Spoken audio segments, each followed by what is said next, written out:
అందరికీ వందనాలండి. ఎలా ఉన్నారు? బాగున్నారా?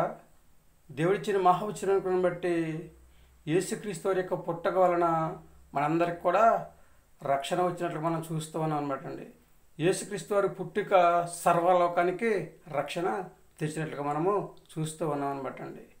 యేసుక్రీస్తు వారు మనందరిని కూడా రక్షణ మార్గంలో నడిపించడానికి దేవుడి లోకానికి వచ్చినట్లుగా మనము చూస్తూ ఉన్నాం అనమాట అండి. యేసుక్రీస్తు వారు పొందిన దెబ్బల వలన మనకు స్వస్థత వస్తూ ఉందన్నమాట అండి. కాబట్టి మనందరిని కూడా స్వస్థపరచడానికి యేసుక్రీస్తు వారి లోకానికి వచ్చినట్లుగా మనము చూస్తూ ఉన్నాం అనమాట అండి. అలాగే ఈ లోకంలో ఎలా ఓర్పు కలిగి జీవించాలో యేసుక్రీస్తు వారు మనకి నేర్పించినట్టు మనము చూస్తూ ఉన్నాం అనమాట అండి. ఎలాగైతే ఓర్పు కలిగి జీవించాలో తెలియజేయడానికి దేవుడు ఈ లోకానికి వచ్చినట్టు మనము చూస్తూ ఉన్నాం అనమాట అండి. ఎందుకంటే యేసుక్రీస్తు వారిని దూషించారు, ద్వేషించారు, అవమానపరిచారు, హేళన చేశారు, మొక్క మీద ఉమ్ములు పూశారు. అలాగే చక్కగా వాళ్ళ ఇష్టానుసారంగా వాళ్ళు ఏమైతే చేయాలని ఆలోచన కలిగి ఉన్నారో అలా చేసినప్పటికీ కూడా యేసుక్రీస్తు వారు ఓర్పు కలిగి జీవించారు.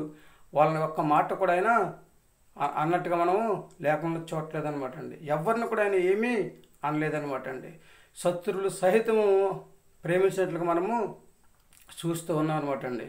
ఎవరైతే ఆయన్ని దూషించారో, ద్వేషించారో, అవమానపరిచారో, మొక్క మీద ఉమ్ములీసారో వాళ్ళందరినీ కూడా క్షమించమని దేవుడు అడిగినట్లు మనము చూస్తూ ఉన్నాం. అంటే అందరిని కూడా క్షమించడానికి దేవుడు ఈ లోకానికి వచ్చేట్లుగా మనం చూస్తూ ఉన్నాం అనమాట అండి.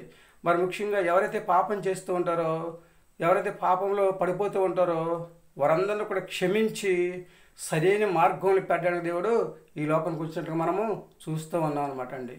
దేవుడిచ్చిన మహావచనాన్ని బట్టి చక్కగా మనం కూడా దేవుని మాట వింటే, ఆయన మాట ప్రకారం నడుచుకుంటే మనల్ని కూడా దేవుడు అలా జీవించేలాగా చేస్తూ ఉంటాడు అనమాట అండి.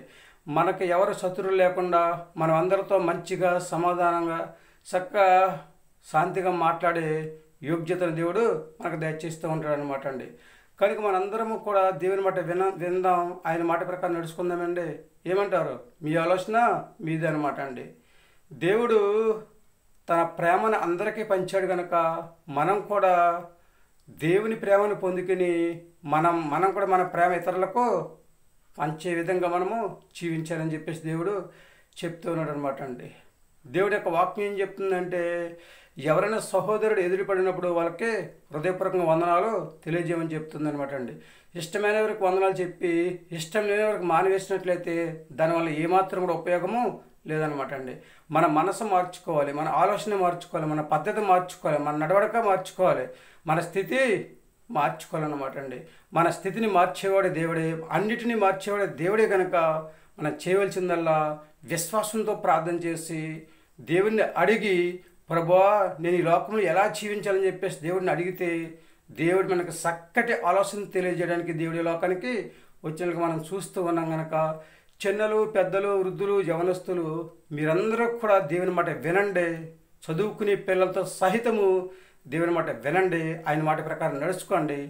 దేవుని యొక్క వాక్యం వినండి, విన్న వాక్యం హృదయమైన పిల్లల మీద రాసుకోండి, పదే పదే నెవరవేసుకోండి. చక్కగా దేవుడు సరైన ఆలోచన చేత మనల్ని నడిపించి చక్కటి ఆశీర్వాదం దేవుడు ఇవ్వడానికి ఈ లోకానికి వచ్చినట్లుగా మనం చూస్తూ ఉన్నాం. మరేమంటారండి? మేము దేవుని మాట వింటామండి, ఆయన మాట ప్రకారం నడుచుకుంటామండి. ఆయన ఎలాగైతే చక్కగా చెప్పారో, ఆయన వాక్యం ఎలాగైతే చెప్తూ ఉందో, ఆయన మాటలు ఎలాగైతే చెప్పారో, మనుషుడు రొట్టె వలన జీవించడు కానీ దేవుడు నోట నుండి వచ్చే ప్రతి మాట వల్ల ఎలాగైతే జీవిస్తారని చెప్పారో, మేము కూడా దేవుని యొక్క వాక్యం విని వాక్యం హృదయం మీద పలక మీద రాసుకుని పదే పదే నెవరు వేసుకుని దేవుడి మాట విని ఆయన మాట ప్రకారం నడుచుకుని ఆయన ఇచ్చే ఆశీర్వాదాన్ని పొందుకుని హాయిగా జీవిస్తామని చెప్పేసి ఎవరైతే అంటూ ఉంటారో వాళ్ళందరూ కూడా తలలు వంచితే చిన్న ప్రార్థన చేద్దాం. మహాపరిషుని పరలోకపు తండ్రి, నీ ఘనమైన పదం లెక్కలని స్తుతిస్తోత్రాలు. బిడ్డలందరినీ కూడా దీవించండి, ఆశీర్వదించండి. మమ్మల్ని అందరినీ కూడా రక్షణ మార్గంలో నడిపించడానికి తండ్రి స్తోత్రంరావా, ఓర్పు కలిగి ఎలాగ జీవించాలో తెలియజేయడానికి తండ్రి స్తోత్రంరావా. మీరు లోకానికి వచ్చినట్లు మేము చూస్తూ ఉన్నాం తండ్రి, నీకు వందనాలు. అలాగే తండ్రి స్తోత్రంరావా తండ్రి, మమ్మల్ని అందరినీ కూడా స్వస్థపరచడానికి, దీవించడానికి, ఆశీర్వదించడానికి తండ్రి ప్రభావ చక్కటి ఆరోగ్యాన్ని ఇవ్వడానికి తండ్రి ప్రభా. అలాగే తండ్రి స్తోత్రంలో పడిపోయిన వాళ్ళు తండ్రి నిలబెట్టడానికి తండ్రి స్తోత్రం ప్రభావ. ఈ లోకానికి వచ్చినట్లు మేము చూస్తాం ఇంకా అనేకమైన మర్మాలతో కూడిన వాక్యాలు ఉన్నాయి తండ్రి స్తోత్రం ప్రభావ. అవన్నీ కూడా తన బిడ్డలందరూ తెలుసుకుని దండిస్తున్నావు. చక్కగా నీ మాట విని నీ మాట పక్కన నడుచుకుని యోగ్యత దయచేసి నీకు ఆశీర్వాదాన్ని పొందుకుని హాయిగా జీవించే యోగ్యతను దయచేయని, ప్రతి ఒక్కరికి మంచి ఆరోగ్యం దయచేయమని, చిన్నలను పెద్దలను వృద్ధులను యవనస్తులను అందరిని కూడా దీవించి ఆశీర్వదించి ఎవరికి కావాల్సిన సహాయం వారికి దయచేయమని ప్రార్థిస్తున్నాం ప్రభు. వందనాలు.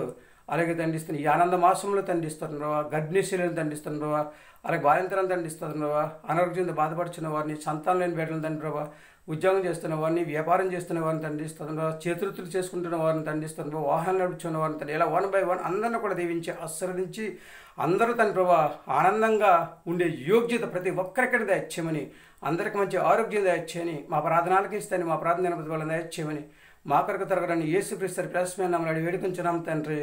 ఆమేన్. అందరికీ వందనాలండి. తిరిగి దేవుని ఆశీర్వాదాలు మీకు తోడుకున్నాను గాక. దేవుడు మిమ్మల్ని దీవించి ఆశీర్వదించాను గాక. ఆమేన్. దేవుడు మనందరినీ కూడా దీవించాలని, ఆశీర్వదించాలని, అభివృద్ధి చేయాలని, రక్షణ మార్గంలో నడిపించి చక్కగా అందరినీ ఒక ఉన్నతమైన స్థితిలో ఉంచాలని చెప్పేసి దేవుడు ఈ లోకానికి వచ్చి ఉన్నాడు కనుక దేవుడి మాట వింటే, ఆయన మాట ప్రకారం నడుచుకుంటే దేవుడు మనకు అన్నీ ఇస్తూ ఉంటాడు. చక్కటి ఆరోగ్యంతో మన భూమి మీద జీవించేలా చేస్తూ ఉంటాడు. మరి ఏమంటారు? వింటారా దేవుని మాట? మీ ఆలోచన మీదేనండి. Sisters and brothers, mothers and fathers, సహోదరి సహోదరుడా, చక్కగా మనందరం కూడా దేవుని మాట విందాం, దేవుని మాట ప్రకారం నడుచుకుందాం. ఆనంద మాసంలో హ్యాపీగా జీవించే యోగ్యతను మనము సంపాదించుకునే స్థితి కలిగి ఉందాం. చక్కగా దేవుని యొక్క ఆశీర్వాదాన్ని పొందుకుని ఆయన రాజ్య వారసుగా జీవించే యోగ్యతను సంపాదించుకుని చక్కగా భూమి మీద మంచి ఆరోగ్యం కలిగి ఆనందంగా ఉండే యోగ్యత కలిగి జీవిద్దామా? ఏమంటారు?